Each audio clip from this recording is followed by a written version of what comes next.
Baby cat cow. So from your traditional tabletop position, we're going to come drop down onto our forearms, elbows, replace the hand placement, and then our forearms are parallel. Same classic cat cow here, just in the little baby form. So we inhale, elongate the spine, secure the front of the belly up along the length of the spine, and the back is nice and contracted. And then we'll exhale, start to tuck that tailbone, spread the shoulder blades, really make the upper body have to work to get into this cat position. Tuck the chin, make a double chin, and pull the chin back. That's going to help as a postural corrective and help the the neck flexors as well. So inhale, keep that low belly hugging along, up and along the length of the spine throughout as you go from cow to cat and back. So we're never releasing that low belly. It's hugging up and along the length.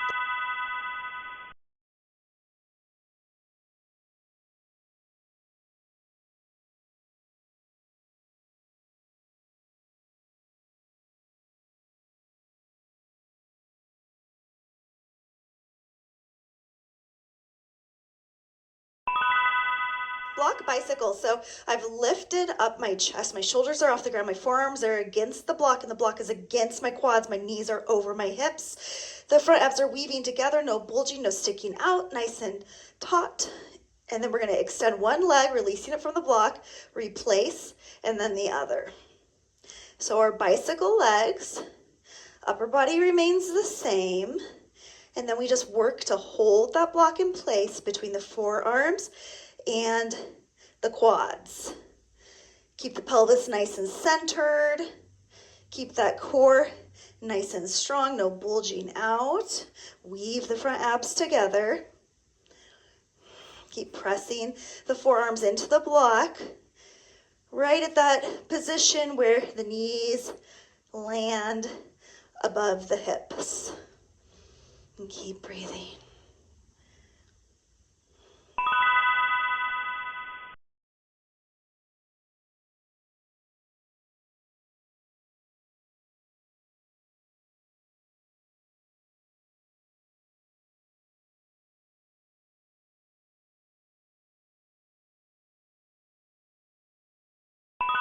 Reverse mountain climbers. So you just make your way into kind of a mid-range reverse plank. And then we're going to slowly drive in one leg and then the other. So we're not going for speed here. We just want to check in with the belly, the core, and make sure that it's engaged fully along that front line.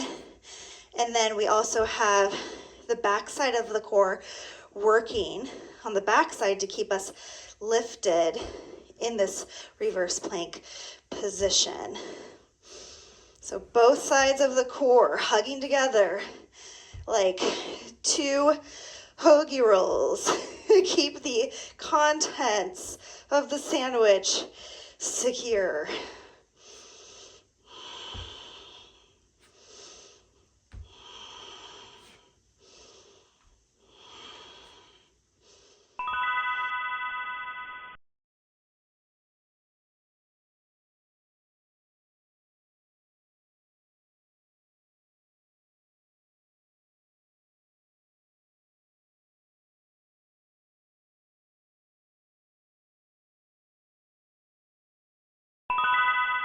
Nice and strong. Cobra, just a little lift, not our max. We're not going really for the stretch here. We want that security around the waist. Then we're going to lower to release the hands, but our chest is still lifted. Our gaze is still lifted.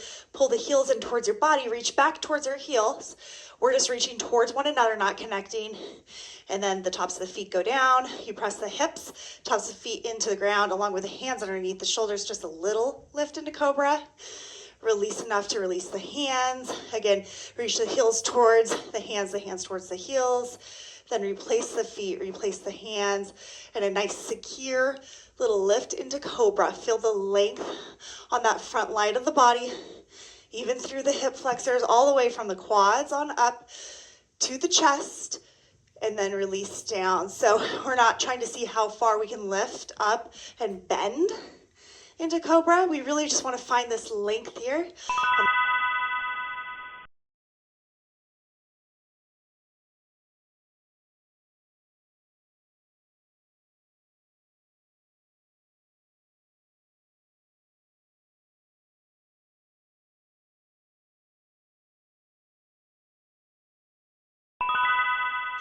baby cat-cow, so coming down onto our forearms and moving through those smooth cow extension into that strong and tucked cat curling. Remember to really double chin it here, and we'll do a little work on the neck at the same time. Inhale, look up, feel that strength and security in the low belly and along the entire length of the spine as we engage all of the muscles from bottom of the tailbone all the way up to the neck on both the front and the back. Spread those shoulder blades, the top of that cat, really double chin it, and then extend and feel that taut little tug of extension. When you engage in the extension, you just don't bend into it, but you fully lengthen with power.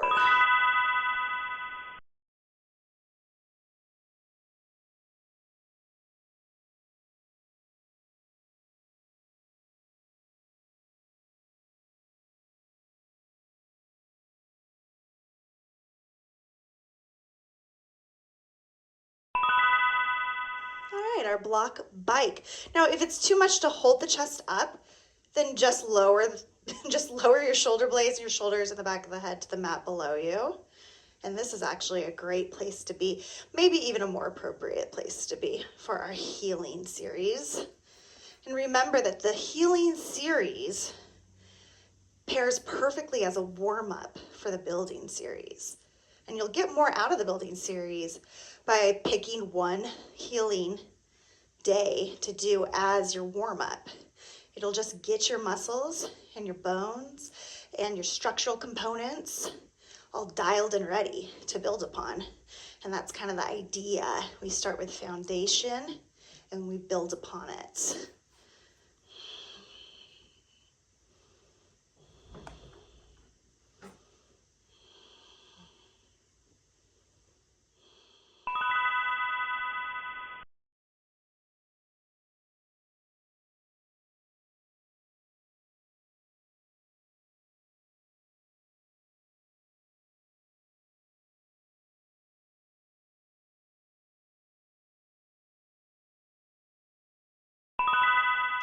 Reverse mountain climbers, in this case, slow and steady climbs the mountain, really focusing on that internal awareness and the reminder to press those Hoagie rules together.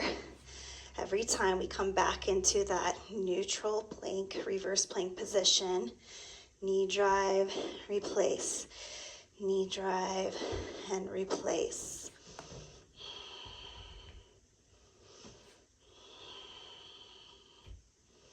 And keep breathing. Send that breath down to the belly and then up into the rib cage to inflate and lift us back to that neutral. Down to the belly for that knee drive.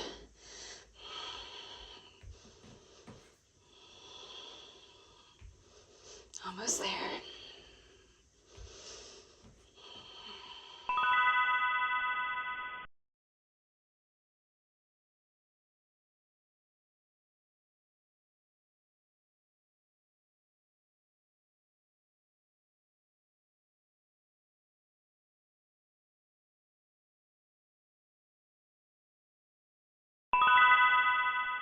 Lifting into our active cobra, lowering enough to release those hands, pulling the heels towards the hands towards the heels, and then release the tops of the feet to the ground, the hands below the shoulders, back to that active cobra.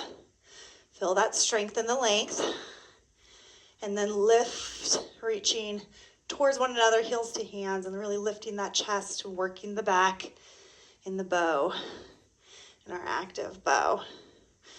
And just this nice, slow, velvet hammer of a movement between our cobra and our bow.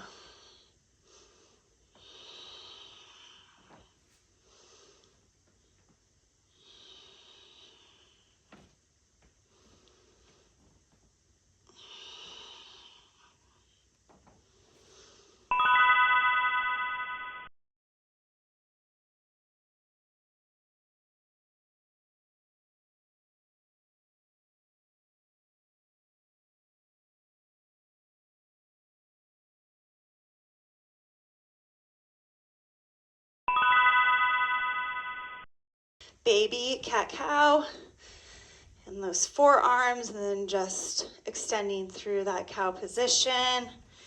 And then rounding through our cat, pulling in that double chin, pulling that belly upward, tucking the tailbone, and then keeping everything nice and secure as we extend, and even inflated here in the shoulder region so that our stabilizing muscles are active. And really working those shoulder blades so that we're also in turn working the serratus anterior, an often underutilized, underused muscle between the shoulder blades and the rib cage, the wings on the side of the body. Huge for our posture, especially up in the shoulder region that has a forward gait from our typically bad postural habits these days. That double chin's gonna help too as we round.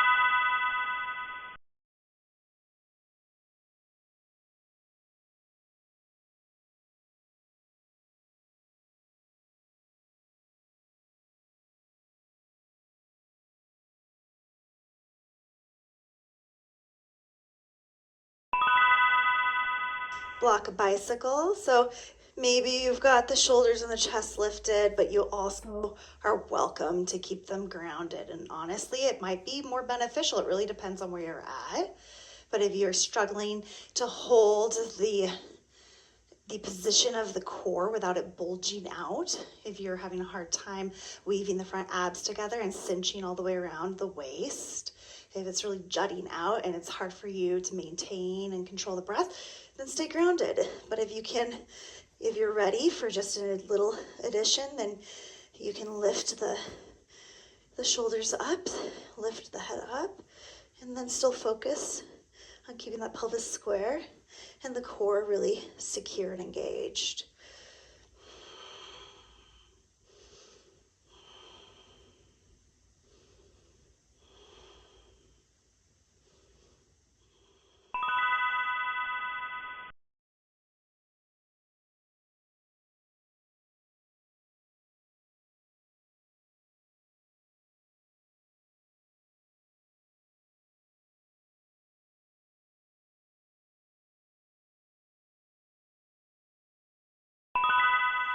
Let's climb that mountain one more time. Knee drive in. And then lifting back to that neutral. So even though we have to lower those hips to drive the knee, we lift everything up nice and strong and long. When we come back to center, we can take that moment to check in before we switch to the opposite side and leg. Because for all intents and purposes of this particular exercise, it is that internal focus and awareness and just trying to recruit the right engagement in the right position and posture throughout.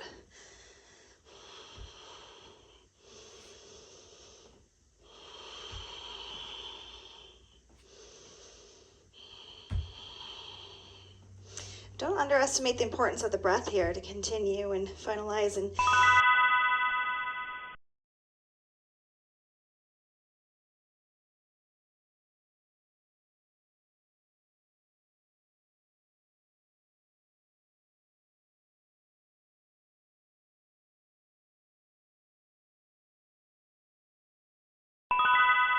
active cobra. Push into the hips, tops of the feet. Long, strong core.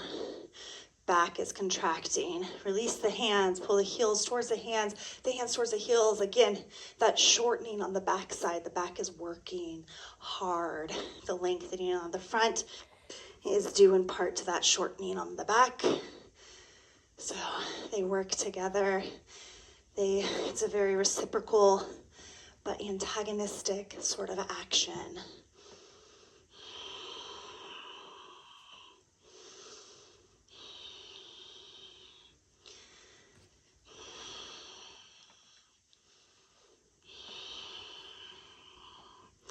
And even as we come out of each lift, we're resisting gravity so that it's not a release. Per usual, we want it to be